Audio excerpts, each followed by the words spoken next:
Partons à la découverte des émotions. Vous pouvez me suivre à ML Holistics, que ce soit sur YouTube, Instagram, Facebook ou par mail. Vous trouverez le lien en fin de vidéo. Pourquoi est-ce important de comprendre et connaître ces émotions? Les émotions sont comme un feu vert, orange ou rouge, qui nous donne des indications en temps réel sur ce que nous vivons, sur nos besoins et la façon avec laquelle nous devons agir. Les émotions provoquent des sensations et réactions physiologiques et nous donnent des indices pour l'action.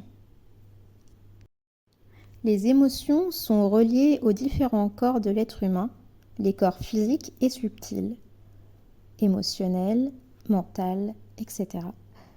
Et ils agissent et impactent directement le côté physique et également les chakras. Ils peuvent provoquer des blocages émotionnels ou des blocages physiques provoquant des douleurs ou des manifestations de maladies. Il va de soi que si les émotions sont entendues et qu'elles sont libérées, il n'y a aucun blocage ou problème. C'est uniquement lorsqu'elles sont réprimées, bloquées, non traitées, lorsque elles provoquent des expériences douloureuses, lorsque des blessures émotionnelles ou des blocages sont présents, que cela commence à provoquer des déséquilibres. On a tendance à juger ou réprimer nos émotions. Pourquoi? Souvent par peur de souffrir ou parce qu'on ne sait pas comment les gérer. Mais que se passe-t-il si les émotions sont réprimées? Tout d'abord, elles vont s'exprimer de plus en plus fort et de plus en plus intensément et peuvent mener à saturation ou des réactions excessives à cause du ras-le-bol ou débordement de toutes les émotions réprimées du passé, provoquant des incompréhensions de l'entourage ou des conflits. Elles peuvent également provoquer des déséquilibres et blocages, allant jusqu'au burn-out, maladie et dans des cas extrêmes du suicide. Mais comment comprendre les émotions? Les émotions agréables veulent dire « bravo, continue, tu es sur le bon chemin, c'est ce qui te correspond, tu es en équilibre ». Les émotions désagréables veulent dire « quitte cette situation et mets en place des changements, vite ». Voyons donc de plus près ce que chaque émotion révèle de son importance. La joie est égale une situation avec laquelle on est en parfaite harmonie, quelque chose que nous apprécions énormément et nous invite à continuer cette action. La tristesse, quant à elle, nous mène à la réflexion. Elle nous demande de réfléchir à la meilleure manière de retourner à la joie et de mettre en place les actions nécessaires pour cela. La confiance, quant à elle, signifie que tout va bien se passer, que nous devons continuer dans cette voie. L'insécurité met en lumière un danger ou une peur qu'on doit fuir ou affronter pour retrouver l'équilibre et le bien-être. La jalousie, quant à elle, veut dire « regarde, ils ont quelque chose que tu voudrais, qui te tient à cœur. Ton rêve est réalisable. Toi aussi, tu peux mettre en place les actions pour atteindre ton rêve. » La joie signifie que vous avez trouvé l'équilibre parfait. Elle vous félicite et vous invite à continuer dans cette voie. Le dégoût vous met en garde contre quelque chose qui ne vous correspond pas, ou vous rappelle une mauvaise expérience ou une émotion ou situation ou blocage enfui dans votre subconscient et qu'il doit être traité. Elle vous invite soit à fuir ou vous éloigner de cette situation, soit à mettre en place les changements dans votre subconscient pour que vous puissiez être en accord avec cette situation. L'admiration. Elle vous transmet ce message. Cette personne te reflète un aspect de la version idéale de toi-même et te montre que c'est possible. Ne te contente pas de regarder. Mets-toi au travail pour devenir ta meilleure version.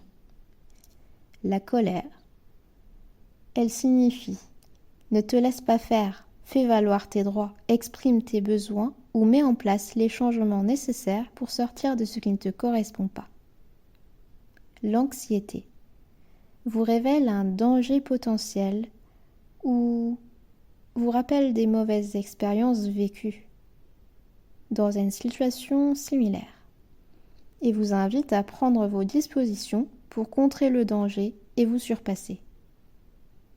La peur vous demande de vous protéger ou de vous mettre en sûreté ou de vous battre pour éloigner le danger et garder votre bien-être. Le malaise ou l'embarras vous révèle que cette situation va à l'encontre de vos envies, de vos convictions ou conditionnements et vous invite donc à agir en conséquence. L'émotion de l'ennui, quant à elle, vous transmet le message suivant. Tu sous-exploites ton potentiel et passes à côté de la vie de tes rêves. Tu n'es pas à ta place, tu perds ton temps. Mets en place ce qui te tient à cœur, déploie tes ailes, déploie ton potentiel. Le calme vous transmet ce message. Tu es en parfait équilibre et harmonie et à ta juste place. Tu es en paix et en sécurité. C'est le moment parfait pour mettre en place ce qui te tient à cœur. L'excitation, quant à elle, vous transmet le message suivant. Ton aspiration est sur le point de devenir réalité. Va vite vers cette réalité tant méritée et tant attendue. La surprise met en lumière une situation inattendue à laquelle on n'était pas préparé et nous invite à agir de la façon la plus adaptée malgré le manque de préparation. La culpabilité ou la honte met en lumière un regret, un repentir et une reconnaissance de nos erreurs, nous invite donc à ne pas les reproduire ou à les réparer. Toutes ces émotions ne sont bien sûr qu'un petit aperçu des innombrables émotions qu'un être humain peut ressentir, mais elles permettent de comprendre l'essentiel sur leur nature et leur fonctionnement, et surtout comprendre et savoir comment nous pouvons les reconnaître et comment nous pouvons identifier leur message. Les émotions sont donc des indicateurs et guides visant à nous aider à agir de la manière la plus adéquate avec nos aspirations profondes et en temps réel. Malheureusement, souvent nous ne parvenons pas à comprendre leurs messages ou les ignorons et cherchons à les rejeter car nos conditionnements, croyances limitantes, nous poussent à les juger de négatives ou positives à cause des sensations ou manifestations physiologiques agréables ou désagréables qu'elles provoquent. Selon la médecine chinoise, les émotions impactent certains organes. Le cœur gouverne le corps et l'esprit et régit les émotions, d'où l'expression « écouter son cœur ». En cas d'absence de joie, il se retrouve déséquilibré et l'apparition de troubles psychiques et émotionnels se fait ressentir. Il est donc relié à la joie et peut être impacté par la tristesse ou les autres émotions étiquetées comme négatives.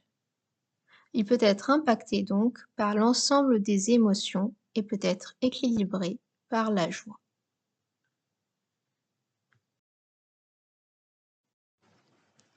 Selon la médecine chinoise, les reins sont impactés par la peur, la panique ou l'anxiété. La colère impacte le foie, mais certaines émotions très négatives peuvent impacter plusieurs organes. La tristesse impacterait, selon la médecine chinoise, les poumons, le cœur, le foie et la rate. Le souci ou le stress, quant à eux, impactent la rate, provoquent une digestion difficile, une baisse de l'énergie, une fatigue profonde, affaiblissent le cœur, augmentent les palpitations, augmentent les insomnies, produisent des pertes d'appétit, peuvent provoquer de la constipation et, à terme, peuvent altérer les facultés cognitives. Le chagrin, selon la médecine chinoise, impacterait les poumons, provoquerait des difficultés de respiration, une sensation d'oppression thoracique, une perte de l'appétit, une crispation et la dépression.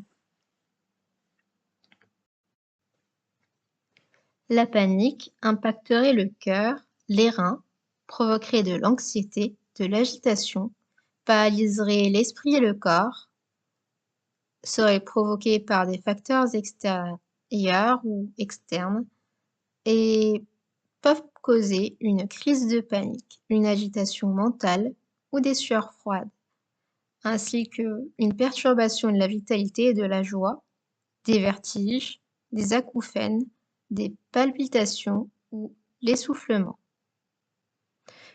Tout ça signifie que les émotions peuvent avoir un grand impact sur notre bien-être et notre état. Bien sûr, cela concerne la vision de la médecine chinoise. C'est à chacun de décider si ses croyances le permettent ou non.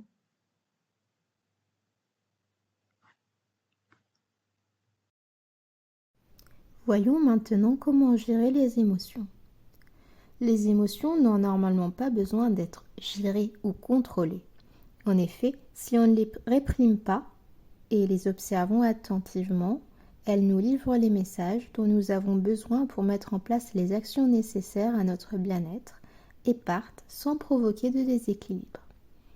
Si au contraire on les réprime ou ne les écoutons pas, ou n'en tenons pas compte, ou n'agissons pas, c'est là qu'elles s'intensifient et que les blocages ou déséquilibres peuvent provoquer des désagréments physiques ou psychologiques.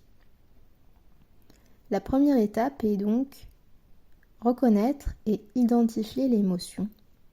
La deuxième est de ressentir, accueillir et accepter sans jugement. La troisième est éprouver de la gratitude pour le message que cette émotion nous transmet et mettre en place les actions nécessaires. La quatrième étape consiste à laisser partir sans dramatiser ou s'accrocher aux sensations agréables ou désagréables que les émotions ont suscitées. Enfin, la dernière étape consiste à réfléchir à mettre en place les actions nécessaires pour l'amélioration de la situation ou pour garder le bien-être et l'équilibre, ou se relever ou transformer la situation négative en situation positive, un peu comme si nous utilisions une pierre ou un obstacle comme escabeau pour transcender la limitation et accéder à nos objectifs. Comment se libérer des blocages émotionnels ? La première étape consiste à identifier les émotions bloquées, les accepter sans jugement ou rejet. La deuxième étape consiste à se libérer l'énergie ou émotion réprimée et stockée dans le corps. Il est important de savoir que nos émotions ou blocages ou pensées limitantes peuvent rester bloquées et stockées dans notre corps. Il existe plusieurs points dans le corps dans lesquels les émotions réprimées peuvent être stockées. Il s'agit des points EFT. Vous pouvez les trouver facilement sur Internet ou dans mon carnet disponible sur Amazon. Ensuite, il est important de bouger, de faire circuler l'énergie de son corps. Il peut s'agir de faire du sport, marcher ou danser, faire du yoga, du tai chi, du qigong, parmi d'autres nombreux sports et activités. Ceci permet de faire circuler l'énergie et de faire circuler les énergies et émotions bloquées dans les points EFT et dans le corps. Ceci permet de les mettre en mouvement et permet de les libérer et transformer.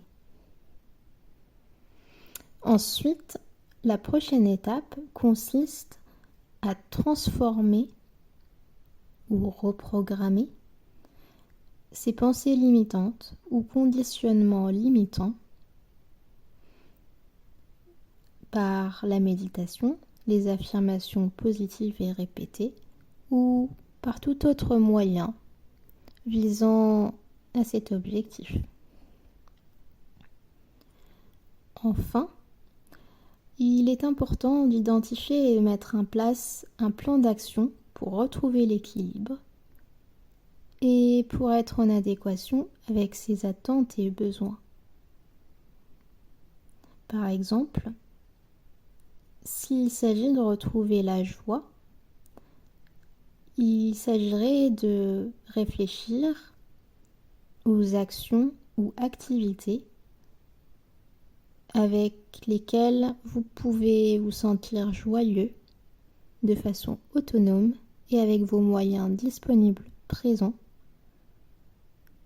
sans dépendre d'une attente, que ce soit de l'extérieur ou d'une situation future.